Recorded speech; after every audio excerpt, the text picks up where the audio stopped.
우리가 이제 뭐 오늘 공부를 여러 가지를 하는데 이제 궁극적으로는 뭐 철학을 공부해서 무슨 철학 교수가 되려고 하는 건 아니고 또 문학을 공부하는데 무슨 뭐 작가가 되거나 또 평론가가 되려고 하는 건 아니고 이제 우리 이제 인식의 폭을 넓히면서 이 시대를 이제 문학이나 철학을 통해서 이해하고 이제 궁극적으로 이제 이걸 상황 삼아하고 틸리처럼 거기에 맞는 이제 복음을 전하고자 하는 것이 가장 큰 공부의 목적입니다. 그래서 우리가 항상 성경과 철학과 문학을 공부하는데 가장 중요한 게 뭐냐 그러면 이제 성경이 되겠죠. 그런데 성경을 이제 이 시대에 맞게 제대로 해석해서 교인들에게 전하기 위해서는 상황에 맞게 해야죠. 이제 지금 시대를 이해하지 못하고 아무렇게나 전하면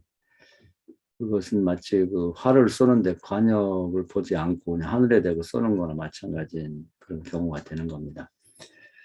그래서 성경 공부와 성경 해석이 가장 중요하다. 그리고 공부의 목적은 궁극적으로 거기에 있다. 이렇게 보면 되겠습니다. 예수님께서도 세수를 세부대에 담으라 이렇게 말씀하셨는데 이제 그것이 우리 목사들이 또 해야 될 가장 중요한 과제이자 사명입니다.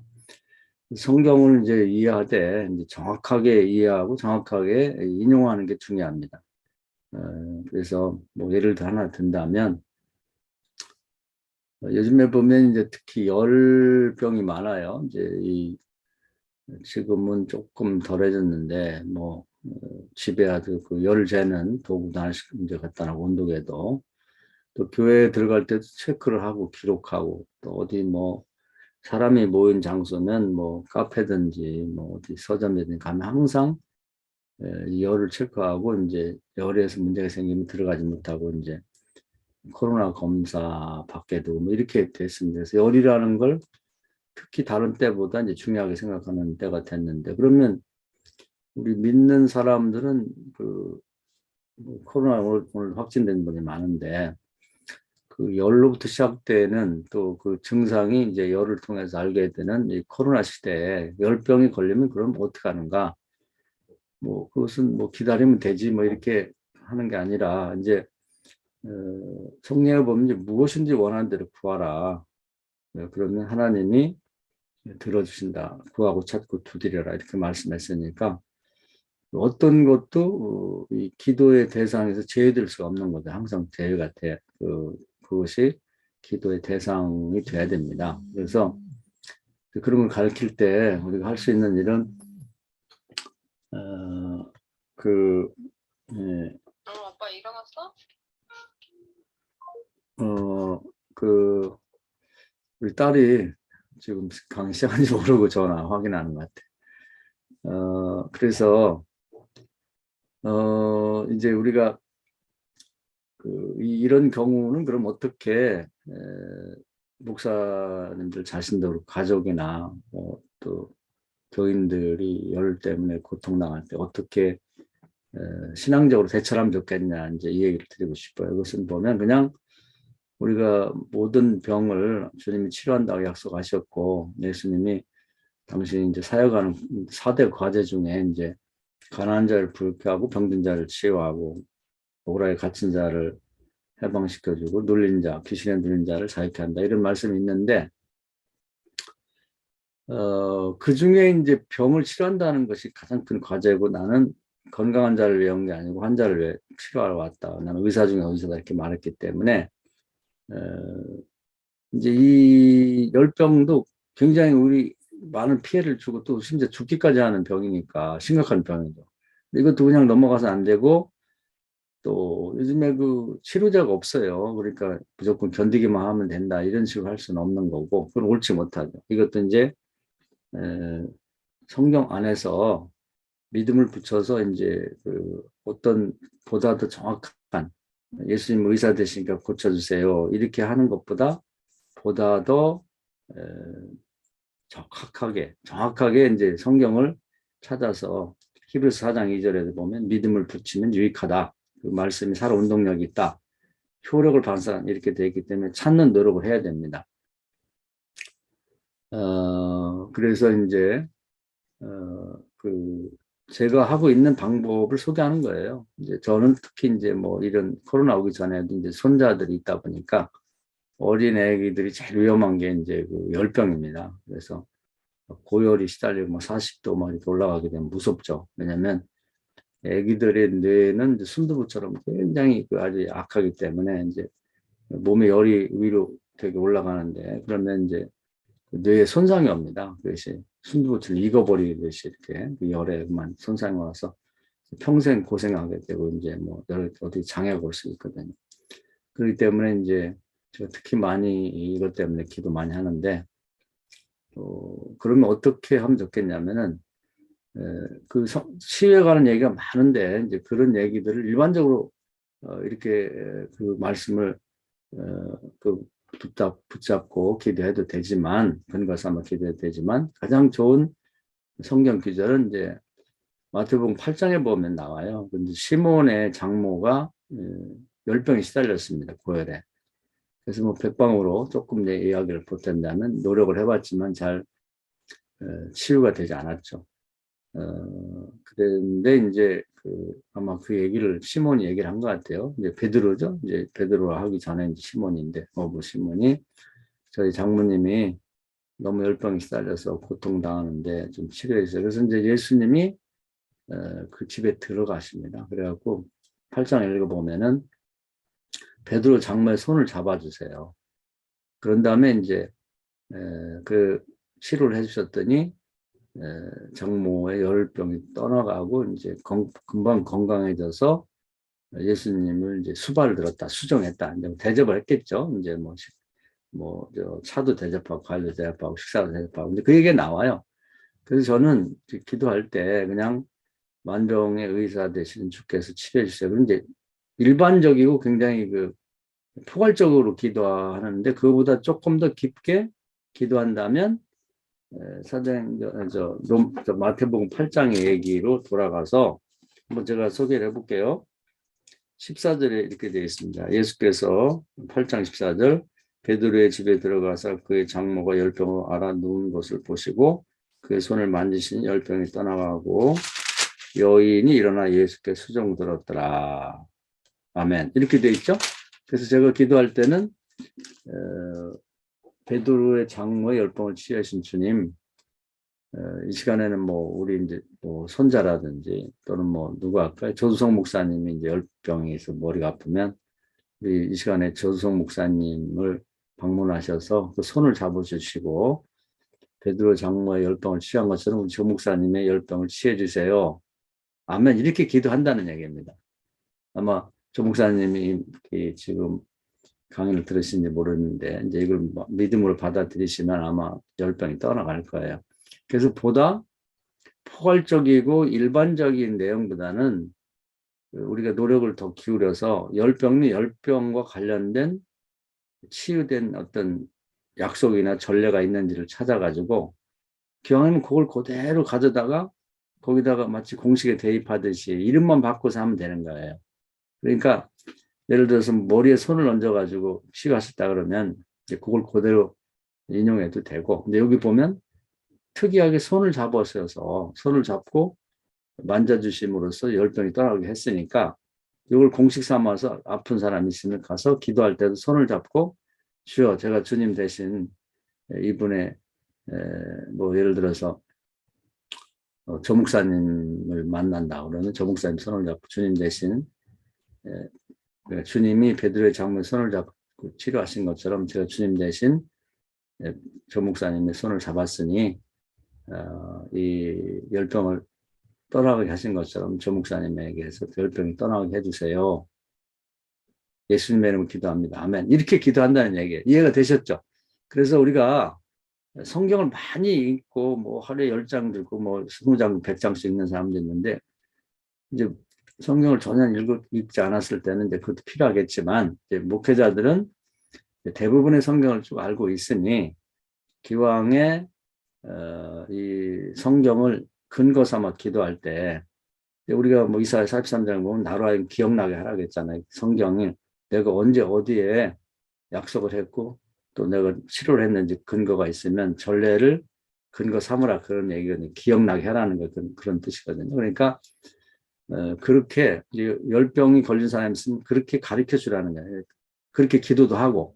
그래서 만약에 신방 가서 기도하시면 더 좋은데, 그때도 딴 때는 머리에 손 얹거나 뭐 등에 손 얹거나 그렇게 하지만, 열병에 관련해서는 손을 잡고 기도하면서 주여, 베드로의 장로의 손을 잡고 열병을 떠나게 하신 주님, 주님 대신 제가 아무개 뭐 장로 권사의 손을 잡았습니다. 오늘은 이분을 치료해 주세요. 예수님을 기도합니다. 이렇게 기도를 하라는 거예요. 이해가 되셨죠? 네, 그래서 성경을 보다 정확하게 찾아서 근거 삼아 이제 인용하는 것이 이제 실력이다. 그래서 우리가 이제 예수님 비유를 많이 들었는데, 병원에 가도 의사가 정말 실력 있는 의사는 뭐냐면, 뭐 감기가 들었던 무슨 병이 있을 때 그냥 아무거나 그냥 먹으라고 그냥 이렇게 처방 내리는 게 아니라, 같은 약도, 그러니까 뭐 감기약이면 감기약도 뭐 수백 종이 되거든요. 저는 요즘에 그 탈모가 있어 탈모 치료제를 처방받는데 그것도 수십 종이 돼요. 그전에는 몇 가지 안 됐는데 그게 이제 뭐 기간이 지나서 로열티 안 줘도 되고 풀어졌습니다. 이렇게 그냥 특허가. 그래가지고는 이제 너도 나도 뭐 제약회사와 관련해서 이제 수많은 탈모제들이 나오거든요. 그러니까 이제 의사가 그 어떤 환자에 따라 남자냐 여자냐 어리냐 나이 먹었냐에 따라서 그 중에서도 조금씩 차이가 나는데 적합한 그런 이제 약을 찾아서 처방하고, 하나만이 아니라 전 두 개를 먹는데 두 개를 처방할 수도 있고 세 개를 처방할 수도 있고. 그래서 그 실력이란 말이에요. 우리 목사의 실력은 어디에 두고 있냐면, 그 하나님 말씀을 어디에 어떤 말씀이 있는지 적합하게 찾아서 교인들에게 제공하고, 그 말씀을 근거 삼아 기도해라. 여기다 믿음을 쳐 기도하라. 이게 이제 실력이라는 거죠. 우리는 이제 요즘에 이제 그것도 좀 시들해졌습니다. 옛날에 실력은 교인이 얼마나 많이 모이느냐, 뭐 이런 것만 갖고 실력을 따졌는데, 이제 그것도 이제 옛날하고는 많이 그 가치 평가가 달라졌어요. 그래서 한 사람 어느 사람을 케어해야 된다, 어떻게 돌봐야 된다는데, 돌본다고 할 때 말로만 돌본다고 그러지 돌보는 게 뭔지를 모르거든요. 이 교회는 이제 병원하고 비슷합니다. 예수님도 가장 자기를 소개할 때 자기 의사라고 했으니까. 그래서 여러 가지 다양한 문제를 갖고 온 사람에게 정확한 처방을 내려주고 같이 기도하면서 이제 그걸 해결해 주는 거죠. 문제가 있으면 해결하고 소원이 있으면 이루게 하고. 이제 이것이 실력이죠. 꼭 우리 교회를 안 나오더라도 그 사람이 어디 가서든지 건강해져 가지고 자기 앞가림을 하게 살 수 있도록 만들어 주는 거. 이제 이거죠. 정상적인 가치 평가를 내릴 때가 왔어요. 목사의 실력도 그렇고 또 먼저 믿은 성도들의 실력도 그렇고. 그래서 이제 그 점을 먼저 말씀을 드리고, 오늘 이제 왜 그러면 사도행전 1장을 읽었냐 하면은, 우리가 이제 신앙생활 하다 보면은 그 하나님에 대해서는 뭐 굉장히 많이들 책도 쓰고 뭐 그 얘기를 많이 했어요. 특히 중세를 거치면서. 우리가 지금 하나님에 대한 이해는 되게 중세 시대 그 뭐 플라톤이나 아리스토텔레스를 근거한 여러 신학자들, 그러니까 뭐 오거스틴 아퀴나스 등등 얘기했던 그때 정리해 놓은 것들이 이제 근거가 돼서 신론을 얘기하는 거죠. 이제 개신교들도. 그리고 이제 또 많이 얘기한 건 이제 그리스도는 기독론인데, 그것도 이제 중세 시대에 많이 이제 천주교에서 뭐 이렇게 언급해 놓은 것들이 기초가 돼서 이제 개신교에도 얘기를 합니다. 그래서 그런 책들은 방대하고 조직신학도 보면 앞에서부터 뭐 그런 내용이 굉장히 많죠. 근데 이제 성경을 보면 누누이 얘기하는 게, 이제 구약 시대는 이제 하나님이 활동하셨고 전면에 나타나서, 신약은 예수께서 오셔서 전면에서 활동하시고 이제 영적인 세계로 돌아가셔서 보이지 않는 활동을 하시면서 이제 전면에 내세운 게 뭐냐면 누구냐면 이제 성령이죠, 성령. 그래서 이제 사도행전 이후는 사도 시대이면서 성령의 시대다. 그래서 사도행전을 성령 행전이라고 말합니다. 그런데 이제 그 제일 알려지지 않고 아직도 그 이렇게 그냥 두리뭉실한 상태로 덮여 있는 존재가 성령입니다. 그래서 요한복음 14장에 예수님께서 나는 뒤로 물러가고 내 대신에 너희를 고아처럼 내버리지 않고 보혜사 성령, 보혜사가 돕는 자라는 뜻이죠. 돕는 자가 도와줄 텐데 나보다 너희들을 더 잘 돌볼 거다. 그러니까 내가 성령의 도움받아서 이 세상에서 사역했던 것처럼 이제는 내가 하던 일을 너희가 해라. 이렇게 부탁하고 가셨거든요. 그러면서 이제 주님은 부활해서 영적인 세계에서 활동하시고, 이제, 그리고 이제 전면에 성령이 나타나셔서 이제 활동을 하시는 거죠. 그래서 지금 성령 시대라고 하는데, 이제 세상 사람 성령을 몰라요. 요한복음 14장에 나와 있어. 성령이 있는지도 모르고, 성령과 인간과의 관계 자체를 몰라. 성령이 뭔데요? 모르죠. 지금도 모릅니다. 근데 문제는 교회 다니는 사람이 성령을 잘 몰라요. 그러니까 이 성령 시대에 가장 그 아이러니가 뭐냐면 성령 시대 성령을 모르는 거지. 성령에 관한 책들이 나와 있긴 한데 제가 뭐 거짓말 안 하고 이제 그 번역 안 된 책은 모르겠어요. 뭔 책이 있는지. 그런데 우리나라 번역된 책은 거의 다 사서 봤습니다. 성령에 관해서. 근데 별 내용이 없어. 두 가지. 하나는 성령을 체험한 사람이 그 신비로운 체험했던 얘기들 막 그것만 잔뜩 그 소위 체험집이죠. 간증이라고 할까요? 뭐 그런 것들을 적어놓은 거예요. 뭐 그래가지고 뭐 그냥 믿음 없는 눈으로 보면 황당한 얘기죠. 이제 그런 얘기만 적어놨단 말이에요. 그러니까 이제 성령을 체험해보지 않거나 관심 없는 사람이 끝까지 못 읽어요. 무슨 이게 황당한 얘기를 이렇게 적어놨나. 그리고 또 한 가지는 성령을 경험해보지 못한, 체험하지 못한 사람들이 무슨 논문 쓰듯이 성령에 관해 나왔던 과거의 자료들을 다 모아가지고 그걸 뭐 이렇게 조합을 해가지고 뭐 성령론 해가지고 썼다면 소위 말하면 조직신학에 나오는 이제 성령론 같은 거. 근데 이것은 나에게 와 닿질 않아요. 이건 뭐 철학도 아니고 뭐 이게 도대체 뭔 얘기냐. 그래서 이게 성령에 대해서 제대로 알고 그리고 성령을 체험해 본 사람이 써야 되는데 그런 사람이 없는 거예요. 이 두 가지를 갖춘 사람이 없는 거예요. 그래서 이제 성령을 체험하지 못한 사람들은 이제 성령을 체험한 사람들을 좀 비난하는 입장이에요. 저것은 또 미신적이다. 또 수준 낮은 신앙이다 이렇게 보고 있고 그러다 보니까 이제 성령에 관한 정작 성경의 내용을 잘 몰라요. 그리고 성령 진행 중이기 때문에 그것만 갖고는 안 돼. 그러다 보니까 이제 사람이 성령에 관한 말했던 이론들을 조합해서 또 자기 이 얘기를 보태고 성령도 경험하지 못한 사람이 보태가지고 성령 이런 것이다 하다 보니까 성경에서 정작 말하고 있는 성령과 너무 멀어지는 거지. 끝까지 읽을 수가 없는 거예요, 이것도. 그래서 안타까운 거죠. 그래서 저도 목회하면서 가장 큰 관심을 갖고 있고 이제 했던 것이 부분이 이제 성령에 관한 것입니다. 이거 어떻게 하면 좋겠나, 이게.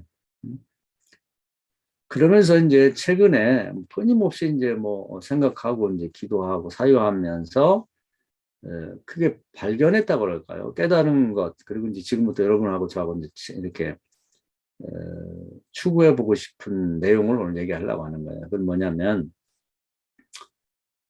성경에 보면 이제 성령에 관한 얘기가 이제 구약에 언뜻 나와요. 그리고 이제 예수님 때부터 이제 시작해서 본격적으로 나오고, 사도행전부터 이제 성령 얘기가 이제 아주 주도적으로 이렇게 가장 중요한 요소로 등장해서 나타나는데, 우선 이제 그 예수님을 보면요. 우리가 항상 닮아야 되고, 그 생활도 그렇고, 이제 그 삶도 그렇고, 뭐 그 사람 됨됨도 마찬가지로 예수님 닮아야 되는데, 예수님이 이제 33년을 사셨는데, 30세까지 성령을 그냥 알고만 계셨겠죠. 뭐, 예수님은 죄가 없기 때문에 받으려면 받고, 안 받으려면 안 받을 수 있는 그런 분이었는데, 30까지는 그냥 평범한 사람으로 태어나서 뭐 히브리서 1장에 의하면 맛보기를 살아본 거예요. 저주받은 아담의 후손으로 태어난다는 삶이 도대체 뭐냐. 그 신의 영역에서만 살아도 모르는 거죠. 뭐 가난한 사람의 심정은 가난한 자가 아는 거고 뭐 병든 사람의 심정은 병든 사람이 아는 것처럼 또 과부의 심정은 과부만 아는 것처럼 실제 체험해보지 않고는 모르는 거거든요. 그 하나님도 그걸 원하시고 그래서 이제 저주받은 그런 인간의 그 삶으로 태어나서 그 평범한 많은 사람들이 분포되어 있는, 유대인들은 이제 5개 급이 있다고 그러죠. 제사장, 또 뭐 그리고 왕족, 귀족, 그다음에 평민, 노예 이렇게 되어 있으니까 그 평민, 뭐 어부라든지 목수라든지 농부, 뭐 목동 이런 가장 많은 사람이 분포되어 있는 사람 중에 하나로 태어나는 거죠. 그러면서 30년을 똑같이 살아봅니다. 어떤 하나님의 아들이라고 하는 특권을 다 내려놓고. 그래서 30세까지는 존재가 없었어요. 존재감이. 그러니까 그때 얘기가 없잖아. 예수님 뭐 특별히 할 얘기가 없으니까 그때 얘기는 다 지워졌다고. 그럼 우리가 사는 삶하고 똑같은 거예요. 그 장황하게 늘어놓을 필요가 없는 거죠. 근데 혼자 일해서 8식구, 아버지 일찍 잃고 소년 가장으로서 8식구를 부양하는, 그냥 보통 사람이면서도 이제 굉장히 힘든 삶을 살아본 거죠. 여기까지가 우리의 삶과 똑같아요. 이제 그 다음에 여기부터가 중요한 거예요. 이제 30세부터. 그 요단강에서 그 세례요한의 물로 세례를 받을 때 성령 세례를 받죠. 거기서 첫 번 성령 세례의 얘기가 나오는 거예요. 이제 성령 세례 모습이 나타납니다. 그런데 이제 그 하늘에서 성령 세례가 임할 때는 특징이 하나 있어요. 뭐냐면 눈에 보여. 육신의 눈에 영적인 세계가 보인다고. 강력하기 때문에 그런 것 같아요. 제 생각에는. 그 비둘기 같은 성령이 되는데 그냥 하얀색, 우리가 은색 그 요즘에 흔히 볼 수 있는 비둘기가 아니라 불이 타는 것 같은 그 형상인데 비둘기처럼 예수님을 향해서 성령이 임재했다. 성령 그 세례가 임했다는 거죠. 그러면서부터 예수님의 삶이 달라집니다. 어떻게 달라지냐면 목수 예수였던 그런 분이, 평범했던 사람이 거듭남에서 그 속에 내부에 들어있던 속사람, 영의 사람이라고 하는 거죠. 겉으로 드러나는 거예요. 그래서 육의 사람이 영의 사람을 지배했던 상태에서 영의 사람이 거듭나서 지배적인 위치에 있고 육신을 지배하는 이제 그런 형태로 바뀌는 거죠. 그러면 나중에 뭐 거듭남이라 뭐 여러 가지 표현이 되는데, 그렇게 그것이 하나님이 창조했던 본래의 창세기 1장의 모습이었거든요. 그 상태가 되는 거예요. 그래서 구세주 그리스도로 바뀌는 겁니다. 그래서 이제 육신의 삶을 이제 그리스도가 속사람이 지배하는 사람이 되면서 이제 그때부터 이제 놀라운 일을 하는 것입니다. 그래서 이제 그 하나님과 이제 동행하며 동역하는, 하나님과 함께 직접 이제 뭐 다양한 이제 마태복음에 보면은 이제 5장부터 7장까지 산상수를 말씀하시고 그전에도 많이 얘기했을 거예요. 그런데 성령 받기 전에 하신 얘기들은 그냥 동네에서 그냥 모여가지고 뭐 이런저런 두런두런 한 얘기였지 아무 영향력이 없었습니다. 자기 가족도 안 믿었으니까. 그리고 이제 예수님이 능력받고 갔을 때 동네 사람들이 아무도 귀담아 듣지 않고 기적도 베풀지 않은 걸 보면 많이 얘기했으나 그냥 저 사람이 특별한 신앙을 갖구나 이 정도였을 거예요.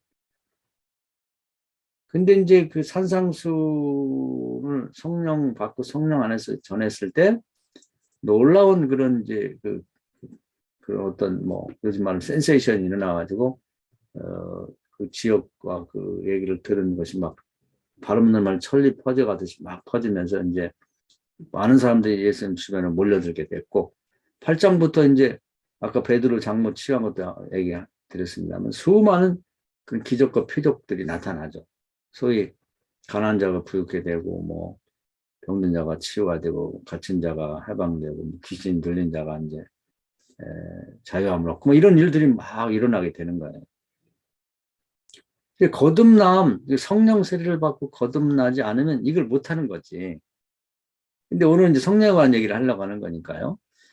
그런데 이제 이것이 이제 예수님이 놀라운 일인데, 이제 나중에, 사도행전 10장 38절에 가보면, 우리가 오늘 귀담아 들을 얘기를 해요. 뭐냐면은, 그 고넬료 집에 가서 이제 베드로가 쭉 이렇게 예수님에 관해 설명을 하면서, 자기 예수님을 지켜본 얘기를 합니다. 예수님은, 말하자면, 마태복음 3장 요단강가에서 그렇게 성령, 비둘기 같은 성령을 막 불이 막 이렇게 비둘기처럼 내리는 성령을 받으셨는데, 가만히 보니까 매일매일 또 받는 거야.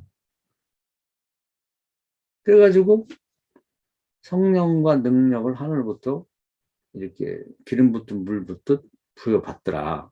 그런 다음에는 또다시 힘을 얻고 귀신을 몰아내고 두루다니며 선한 일을 하셨다. 이렇게 되어 있거든. 선한 일이라는 게 이제 말하자면 아까 그 네 가지들을 하면서 다녔다는 거죠. 그래서 그 얘기를 이제 조금 추가해서 말씀드리면, 자기가 사역할 곳을 미리 성령 충만한 상태를 만들고, 그건 이제 요한복음 3장에 나와요. 한량없는 성령 안에서 말씀을 전개했다 이렇게 되어 있거든요. 자기 자신도 또다시 성령으로 충만케. 그럼 성령은 이렇게 충만한 상태에 있다가 또 뭐 잘 관리를 안 하면, 즉 성령과 긴밀한 관계를 유지하지 않으면 이제 근심하다, 회방받다, 소멸하다, 떠나기도 하거든요. 그러니까 매일매일 예수님은 다시 또 성령의 충만함을, 마치 그 자동차로 말하면 기름을 가득 채우듯이 이렇게 하셨다는 거예요. 그걸 자기 옆에서 뒤늦게 깨달은 거예요. 자기들은 그걸 실패한 경험이 있기 때문에. 그래서 이제 우리가 흔히 거듭남을이라고 하는 것은 성령 세례를 받아야 돼요. 그리고 거듭남 아니면 이제 그 거듭남 말고 일반적으로 이제 성령 안에 우리 흔히 말하면 영혼이 잘 되면서 범사가 잘 되고 강건하다, 이런 상태가 되려면 매일매일 성령을 또 받아야 되는데 유지를 하는 거죠. 유지. 영적 상태를. 그래서 요한서신에 가보면 신선한 기름 부심을 받는다 이렇게 돼 있어요. 표현을 그렇게 같은 내용인데 다르게 표현한 거지. 성경 전체를 봐야 돼. 그래서 매일매일 신선한 성령의 기름 부심을 또 받아야 되는 거예요. 그래서 성령과 함께 능력은, 그 능력은 뭐냐면 9가지 은사입니다. 같이 성령이 오는 것 반드시 같이 따라오는데, 그래서 매일매일 받아야 되는 거예요. 그래서 우선 이제 이걸 성령에 관해서 공부할 때 이걸 구분해서 이해할 필요가 있다는 거예요. 구분해서. 그래서 서두에 제가 병 고침을 할 때도 성경에서 어떻게 일반적으로 뭐 병을 다 고쳐준다는 얘기 말고, 보다 더 깊이 있고 정확하게는 그 병의 종류에 따라서 성경이 어떻게 언급하고 전례가 있는지를 찾아서 적용하듯이, 적용이라는 말보다는 근거 삼듯이 성령에 가서도 이걸 면밀하게 검토해서 보다 더 세밀하게 알고 구할 필요가 있다는 얘기입니다. 그래서 이게 다르다는 거예요. 예수님이 뭐 기도할 때마다 매일매일 막 불같은 그런 비둘 같은 성령을 받은 게 아니라, 그 성령 세례를 받은 게 아니라, 성령 세례는 한 번 받고 그 다음에는 그 받은 성령을 충만하게 유지하기 위해서 매일매일 받았다는 얘기예요. 그러면 이제 그건 예수님 얘기니까 우리 닮아가 될 분이고 모델이고 모범이고, 사도들은 어떻게 되냐? 사도들은 이제 사도행전 1장, 즉 예수님이 십자가에 돌아가셨다 승천하시기 이전까지는 성령을 제대로 못 받았죠. 왜냐하면 예수님 십자가에서 대속해야 되는데 아직 대속 안 됐기 때문에, 구약시대처럼 필요에 의해서 하나님이 이렇게 일시적이고 특별한 사람에게 성령을 주실 때만 그 안에서 활동했지, 지속적으로 또 자유에서 받을 수가 없었어요. 예수님 12제자를 파송할 때 일시적으로 성령을 줘서 보내기도 하고, 이렇게 구약시대의 성령과의 관계였었죠. 근데 예수님이 십자가에 돌아가신 이후에는 예수 믿는 사람 누구든지 예수님 마치 30세에 받아야지, 그럼 받을 수 있었던 것은 받게 된 거죠. 그러니까 예수님이 십자가 돌아가기 전과 돌아간 이후는 전혀 달라요. 그래서 원죄 때문에 창세기 6장에서 공식으로 떠났던 성령이 이제 인류에게 공식으로 다시 온 것이 이제 예수님의 십자가 돌아가신 이후입니다. 그러면서 너희들은 원하면 성령 받을 수 있으니 내가 받았던 성령을 너희도 받을 수가 있다. 그러니까 이 예루살렘 떠나지 말고 약속한 성령을 줄 테니 성령을 받아라, 이렇게 말씀하셨단 말이에요. 그때 한 500명 정도가 모였다고 그러는데, 추정이죠. 예수님이 추정한 사람이 한 500명을 잡으면. 근데 그때 뭐 다 왔겠죠. 예수님이 뭐 부활 승천하는 보려고. 6월절이었으니까. 그런데 이제 380여 명은 뭐 이런저런 사정 때문에 떠나고, 사도가 12명, 그리고 이제 일반 성도들 중에 이제 믿음이 있고 열심히 있는 사람, 형편이 되는 108명. 그래서 이제 그들이 모여서 기도를 했단 말이에요. 그때 예수님이 그들에게 뭐라고 했냐면, 그 유명한 얘기를 오늘 그 얘기를 하는 거예요. 그동안 너희가 물로 세례를 받았지만 이제 성령으로 세례를 받으라. 그 성령 세례 얘기가 여기 나오는 거예요. 그래서 이제 믿고 기도했는데, 마치 그 마태복음 3장에 예수님이 그 세례원에게 물 세례 받을 때 내던 그 이제 불같은 성령, 그런 성령이, 그러니까 얼마나 강력한지 우리 눈에, 육신의 눈에도 보일 만한 성령이, 예수님 같으면 이제 한 분에게 그 비둘기 같은 성령이 불 기운이 뭐 이렇게 불이 타는 것 같은 모습으로 내려왔는데 120명이 내렸잖아. 그러니까 그런 예수님이 내렸던 것 같은 것이 120줄기로 내리다 보니까 막 불이 타는 것 같이 이렇게 보인 거죠. 그러면서 그들이 예수님 받던 동일한 성령을 받은 거예요. 그럼 거듭나게 된 거죠. 그래서 그중에 하나를 표본을 뽑는다면 이제 베드로 같은 경우는 어부였죠. 어부. 예수님과 똑같은 평범한 대다수의 국민, 백성이 포진되어 있는 평범한 어부였던 이 사람. 본래 이름이 시몬이었죠. 속사람이 본래 뭐였냐면 하나님 창조할 때부터 유대인을 위한 사도 베드로였거든요. 그때 베드로를 거듭난 거예요. 똑같아요. 예수님이 목술 때 아무것도 못하시고 자기 가족도 전도하지 못했던 사람인데 이 시몬이 베드로를 거듭나니까, 즉 성령세례 거듭나니까 하루에 막 3,000명, 5,000명도 설교 한 번에 전도할 수 있는 사람이 된 거죠. 그리고 요한하고 베드로가 성전 미문에 있는 안진뱅이를 잡아 일으키니까 예수의 이름으로 일어났다. 그런 예수님이 하셨던 일을 이들이 하게 된 거예요. 성령 세례가 할 수 있는, 그것은 베드로만 그런 게 아니라 모든 사람이 그렇게 했는데 베드로를 한 사람은 이제 모델로 삼아서 이제 그걸 보여준 거죠. 그리고 또 마가요 다락방에 성령이 임하니까 그 다락방이 교회로 바뀐 거죠. 가정교회. 그리고 이제 그것이 확산돼 갖고 하여튼 뭐 하루에 3,000명, 5,000명이 모이는 뭐 10,000명 이상 되는 교회로 규모가 커져서 초대교회 이런 거죠. 그러니까 개인에게도 성령 세례가 임하면 이렇게 거듭나 바뀌는 거고, 가정에도 우리 요즘 가정교회들을 많이 하는데 성령 임하지 않으면 그냥 가정이에요. 그냥 성령 임해서 거듭나서 가정이 거듭나야 이제 교회가 되는 거죠. 그리고 이제 예루살렘에서 성령이 임하니까 예루살렘이 예수님을 죽였던 그 사악한 도시였는데 엄청난 사람이 예수를 믿으며 거룩한 성시로 바뀌었다. 안진뱅이가 성령이 임하니까 거듭나면서 속사람이 건강한 사람, 속사람은 안진뱅이가 아니거든요. 그 겉사람으로 바뀌어지면서 건강한 사람이 뛰기도 하고 달리고 했다. 이제 그래서 성령 세례의 그 용어가 그 중요한 거예요. 그것은 이제 거듭나게 만든다는 거예요. 거듭난다. 그 다음에 성령 충만은 뭐냐? 거듭난 사람이 그 성령의 상태를 유지하는 거죠. 그것을 이제 사도들, 예수님 그걸 아니까 계속 유지를 하셨는데 사도들은 그걸 몰랐어요.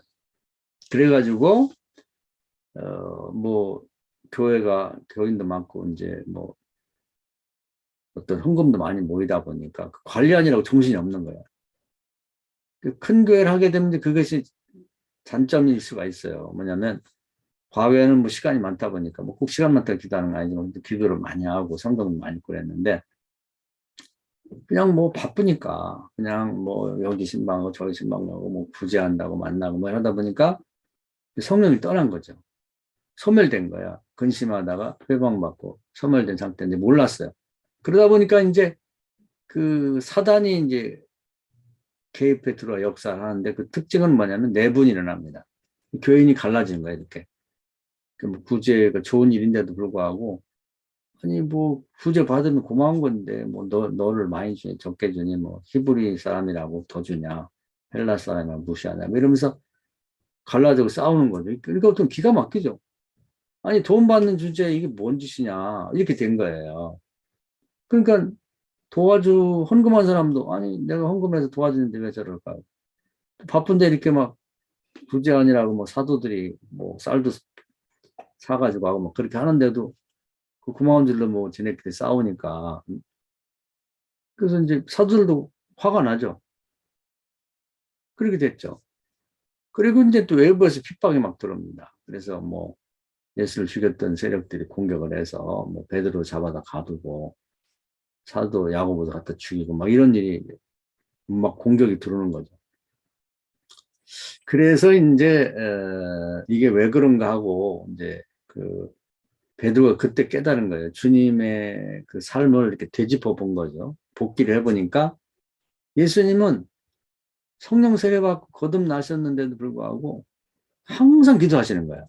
어떤 때는 밤이 새도록 기도하시고 어떤 때는 먼저 가라 그러고 뭐 기도를 이제 시큰하고 오시고 그러니까 보니까 항상 본인이 성령 충만함을 다시 신선하게 받으시고 물 붓듯 기름 붓듯 그리고 사역할 장소를 위해서 끊임없이 기도하셔서 충만하게 만든 다음에 성령 안에서 활동을 하셨다는 거예요.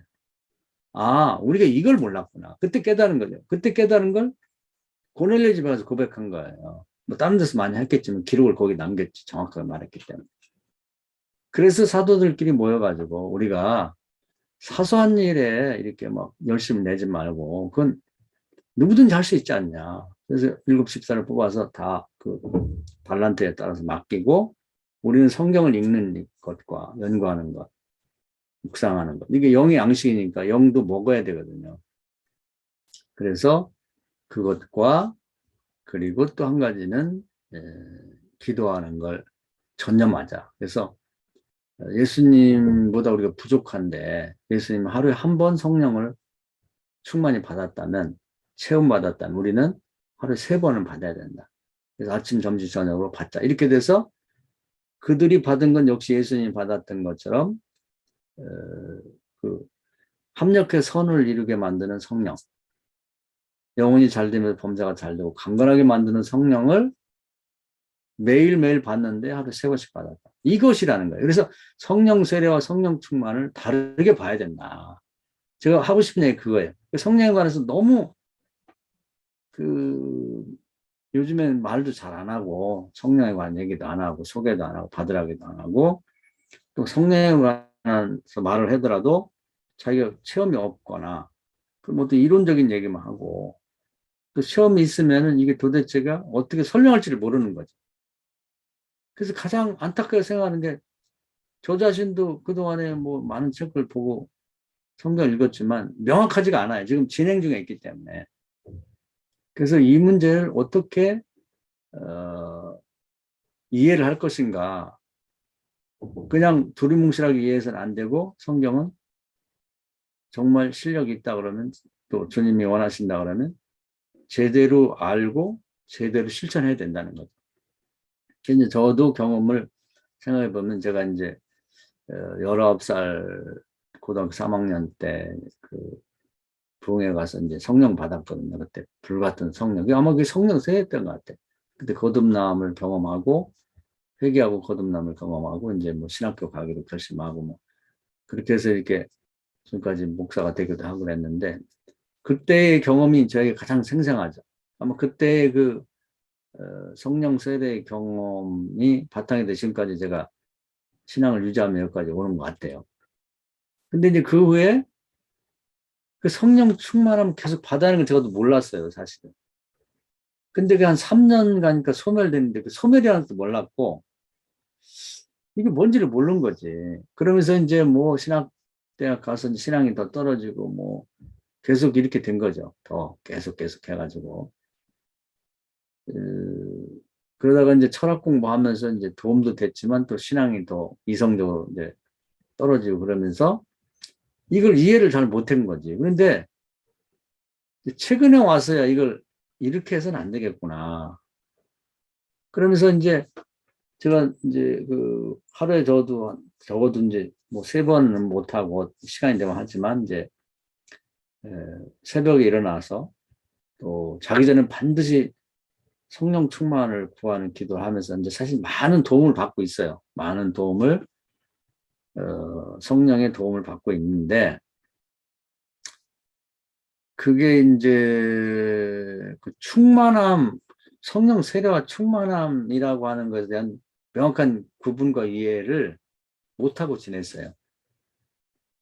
근데 이제 이건 잘 모르겠어요. 뭐냐면 제가 그 과거에 가장 행복했던 시절, 뭐 삶의 환경은 변한 게 없는데 행복했던 시절이 고등학교 3학년 때 성령 받고 제가 이제 뭐 폐병도 있었는데 치료도 받고 뭐 그랬던 그 시절이 가장 행복했거든요. 외적인 변화는 뭐 가정 살림이나 학교 다니는 거 다 뭐 똑같지만 내 영혼과 그 정신이 마음이 그렇게 행복했는데 근데 거기에 대한 기억이 항상 있는데 이걸 다시 회복할 수 없을까? 근데 성령의 도움을 받아서 충만함이겠죠. 형통한 축복을 계속 받아왔어요. 뭐 지금 삶에서. 근데 그때 그 행복했던 경험은 다시 할 수 없는 거예요. 그래서 성령 세례를 다시 받을 수 있는 건지. 그것이 요즘에 제 과제예요. 다시 받을 수 있으면 한 번 더 받고 싶어. 근데 마태복음 이제 사장에 가보면 사도들이 이제 기도할 때 불같은 성령이 임했다는 그 불의 모습을 보지 않았는데 지축이 흔들리는 것 같은 성령의 임재를 경험하게 됩니다. 이것이 두 번째 성령 세례와 유사한 것이 아니겠나 그런 생각을 해요. 그래서 저도 이제 목회를 이제 뭐 남지 않았기 때문에 그 기간 동안에 이제 베드로가 그런 얘기했거든요. 회개하고 성령을 선물을 받으라. 그런데 그 성령 세례와 같은 사도행전 4장과 같은 경험을 저 자신부터 하고 싶고 또 우리 교회도 그런 이제 집단적인 성령 세례를 한 번, 두 번 정도는 받았어요. 근데 그걸 유지를 못했어요, 제가. 그러다 보니 그 성령 세례 임했을 때 막 반대 세력이 많더라고. 뭐 오래 묵은 교인들이 묵었다는 편이 그런가 오래 믿은 사람들이 아니 그 착착 좀 성령이 하라고 막 대놓고 막 시비를 걸고 나 그러면 그 가족들하고 교회 떠나겠다 그래갖고 제가 그만 그게 얘기에 귀가 이렇게 좀 눌렸다고 그럴까? 또 임원들 중에도 어떤 사람이 아유 목사님 교인 한 가지 얼마나 소중한데 그 성령 얘기 가끔 하시고 이제 그만하시죠. 뭐 이런 얘기를 막 하는 거예요. 왜냐하면 그런 어떤 여자 권사가 있는데 막 나도 옛날에 다 받았는데 목사님이 뭐 인재 와갖고 성령 받았다고 막 그러냐고 하면서 장로들한테도 뭐 얘기하고 뭐 이런 식으로 하면 나고 교회 떠났다고 그러다 보니까 성령이 교회 부흥도 잘 되자는 건데 그래서 교회 떠나면 뭐하나 그러면서 성령 얘기를 안 해버리고 뭐 이렇게 하면서 이제 근심하고 회방되고 소멸되고 이렇게 돼버린 거예요. 근데 다시 회복하기 어렵더라고. 그래서 그때 갈 사람은 가는 거고 했어야 되는데 그냥 그걸 못했던 것 그것이 이제 지금 후회 같아요. 몰라서 그랬어요. 몰라서. 지금처럼 알았더라면 계속 밀고 나갔을 텐데 그 성령이 소멸되고 그것이 몇 년 가버립니다. 이렇게. 그래서 지금에 와서는 성령에 대해서 뭐 기도하며 성경을 읽으면서 하나님이 깨우침을 주시는 것 외에 뭐 자료가 있어야지. 성령하는 책들이 많이 번역됐지만 아까 얘기한 대로 별 도움이 되는 얘기가 없어요.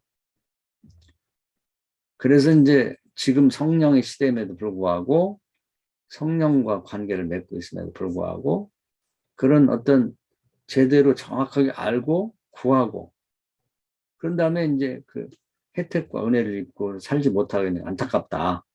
그래서 지금 오늘 결론적으로 하고 싶은 얘기는 우리가 일반적으로 이제 성령을 구하는 것은 성령 충만함을 구하는 건데 사실 그 성령 충만함이 왔을 때 주어졌을 때 그것은 매일매일 구해야 되는데 우리는 성령 충만을 사실은 사도들의 권면을 따라 하루에 3번은 구해야 된다. 그렇지 않으면 대개 성령이 소멸 상태 아니면 거의 성령이 하는 일을 회방하는 상태로 보면 돼요. 교인이든 목사든 똑같이. 그래서 성령이 충만하게 됐을 때 오는 그런 어떤 그 상황은 우리에게 이렇게 피부로 느낄 수 있는 것은 합력의 선을 이룬다. 영혼이 잘 되면서 범사가 잘 되고 강건하다. 이 상태가 되는 거죠. 구약을 말하면 시냇가에 남은 시몬처럼 시냇가가 말하자면 이제 물이 이제 성령을 뜻한다면은 무엇을 하든 어디로 가든 형통한 축복 그걸 이제 구하는 거죠. 그래서 우리 자신 교회도 그렇고 가정도 그렇고 뭐 아이가 학교 다닌다 그러면 학교를 위해서 하루에 할 수 있으면 3번을 구하면 좋고 아니면 한 번이라도 성령 충만을 구해서 보내면 학교를 구하면 다치거나 왕따 당하거나 뭐 딴짓하지 않고 학교가 잘 되고 뭐 사업하는 사람은 그 사업장을 왜 기도하면 거기가 이제 형통한 축복이 주어지고 이런 역할이 된다는 거고 그래 거듭남은 다르다는 거예요. 성령 세례와 성령 충만을 구분해서 이해를 하자. 성령 세례는 가끔 아니면 일생에 한 번 거듭나게 만드는 거고 성령 충만은 하루에 3번을 구해서 신선한 성령을 받고 늘 유지함으로써 그 삶을 형통하게 만들고 영혼이 잘 되고 합력해서 선을 이루게 하는 그러한 역할을 하는 것이다. 이렇게 구분해서 이해를 하면 좋겠다는 겁니다. 그래서 이렇게 이해하는 것이 아직까지 제가 성령에 관해서 사유하고 기도하면서 깨달음 하고 그래서 이제 저는 그 깨우침이 주어진 때부터 이제 성령 충만을 구하면서 하루의 일과를 이제 뭐 저도 그렇고 우리 교회도 그렇고 교인들도 그렇고 우리 자녀들, 손주들 놓고도 이렇게 기도하고 어떤 결과가 드러나는지를 늘 실시간으로 확인하는 철학 시간도 공부하겠습니다만 그런 생활을 하고 있어요. 그래서 너무 감사한데 성령 세례는 좀 다르구나. 다시 한번 성령 세례를 또 받을 수 있는 건지 그 부분은 아직도 확신이 없어서 제가 받아보고 싶어요. 우리 교회도 다시 한번 성령 세례가 주어지면서 사도행전 2장에 나타났던 그런 거듭남, 개인도 거듭나고 교회도 거듭나고 부흥되고 또 그 지역 사회도 대원 성남이니까 성남 전체가 큰 변화가 일어나고 또 성령 안에서 안진뱅이 같이 한계 상황에 처한 사람들이 거듭나서 속 사람들이 영에 건강한 사람들이 드러나는 모습을 봐야지 이게 목회다. 주님을 장성한 분량에 이루는 거지. 이것이 안 되고 뭐 성령이 있다더라. 뭐 성령 이런 거 설명해 갖고는 안 된다. 행함이 없는 믿음 죽은 거고 하나님 나라는 말의 장 능력이 있기 때문에 이걸 끊임없이 추구하자는 거예요. 확신을 갖고. 그 안 하면 목회를 앞으로 10년, 20년, 30년 하면 뭐합니까? 별 의미가 없는 거죠. 그냥 직업으로서 밥벌이 하는 거 이상 큰 의미가 없는 거예요.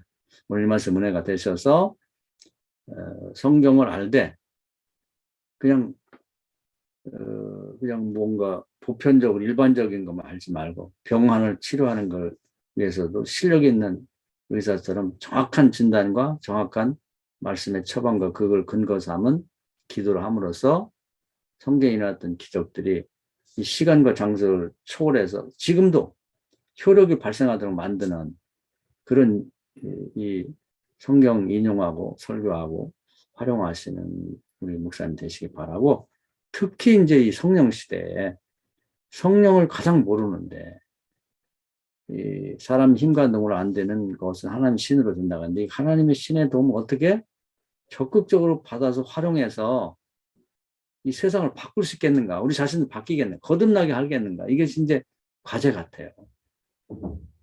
이걸 정확히 이해하고 한번 저도 시도해 볼 테니까 우리 목사님들 같이 시도해서 이 코로나 시대를 맞이해서 다 손 놓고 있어요. 이제 끝났다. 그리고 웬 쓸데없는 뭐 정치인이 뭐 이런 데만 관심 갖고 막 싸워 쌓고 뭐 네가 오늘 아니 정치인 정치가들이 하고 아니 목회도 제대로 못하면서 교회는 좀 엉망진창이고 도대체가 목사 자신도 그러다 보면 끈이가 한도 없는 이런 상황에서 우리 자신을 들여다봐야죠. 이런 상황에서 주님이 하나님 뭘 어떻게 하라고 하는지를 정확히 이해하고 거기에 집중해야 됩니다. 거기도 시간과 에너지를 써야 됩니다. 쏟아 부어야죠. 이 말씀 은혜가 되기를 주의 이름으로 축원합니다. 아멘. 자, 박수 한번